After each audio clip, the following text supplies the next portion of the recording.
तर या ठिकाणी दिसतोय आणि त्यामुळे नाकाने कांदे सोलताना दुसऱ्याकडे एक बोट दाखवताना चार बोट आपली अशा प्रकारच्या ग्लोबल घोटाळ्यातना डिजिटल घोटाळ्यातना यांचं खरं चित्र या ठिकाणी समोर आलेलं आहे आणि म्हणून महाराष्ट्रातील जनतेला वस्तुस्थिती सांगावी, अन्यथा महाराष्ट्रातील जनता या प्रश्नाचं उत्तर निवडणुकीच्या माध्यमातून योग्य पद्धतीने दिल्याशिवाय राहणार नाही।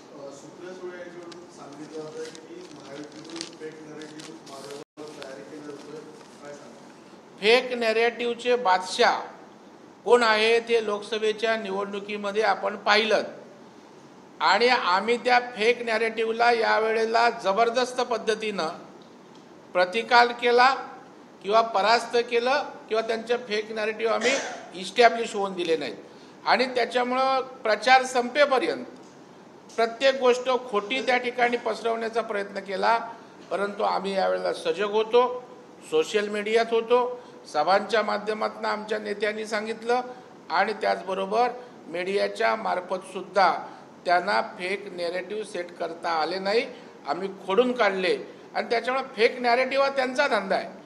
विकासावर बोलायचं नाही, विकासावर टीका करायची नाही, आपण काय केलं सांगायचं नाही, त्या ठिकाणी काय करणार आहोत सांगायचं नाही, केवळ भावनिक व्हायचं। गद्दार, खुद्दार, खोके, ओके, माझा बाप, तुझा बाप, माझं चिन्ह चोरलं, असं रडीचं डाव केवळ निवडणुका जिंकता येत नाहीयेत आणि त्याच्यामुळे मला वाटतं भावनिक वातावरण किंवा फेक नॅरेटिव्ह या निवडणुकीत चालणार नाहीत।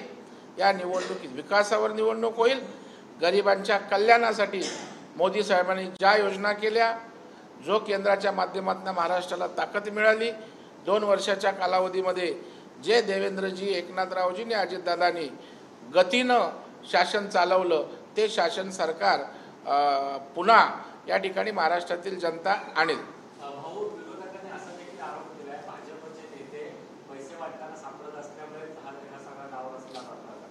या संदर्भात आजही माझं खुलं आव्हान आहे की तशा प्रकारचा गुन्हा दाखल झालाय का, पैसे विनोद तावडेंनी नेले होते का।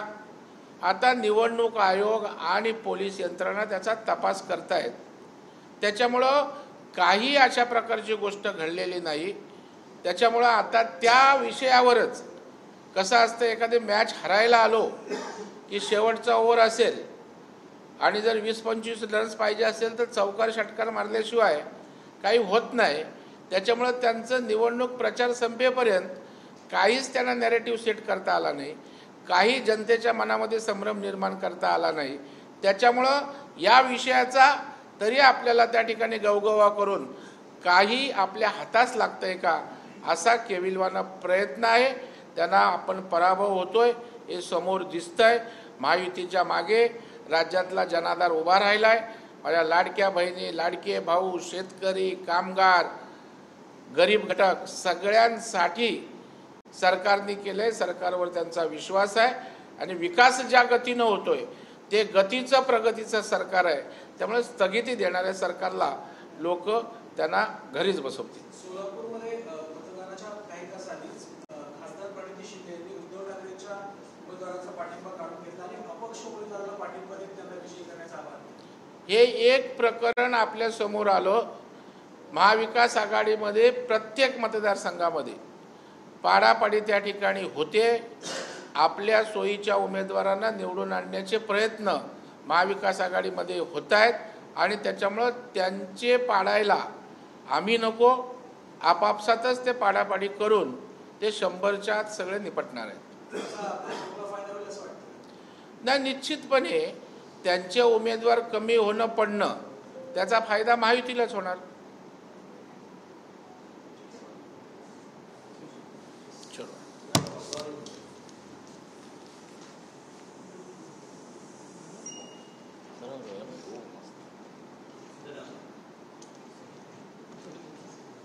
चहा वगैरे घेतलं? लाईव्ह कुठे होतं का? हां, लाईव्ह समेत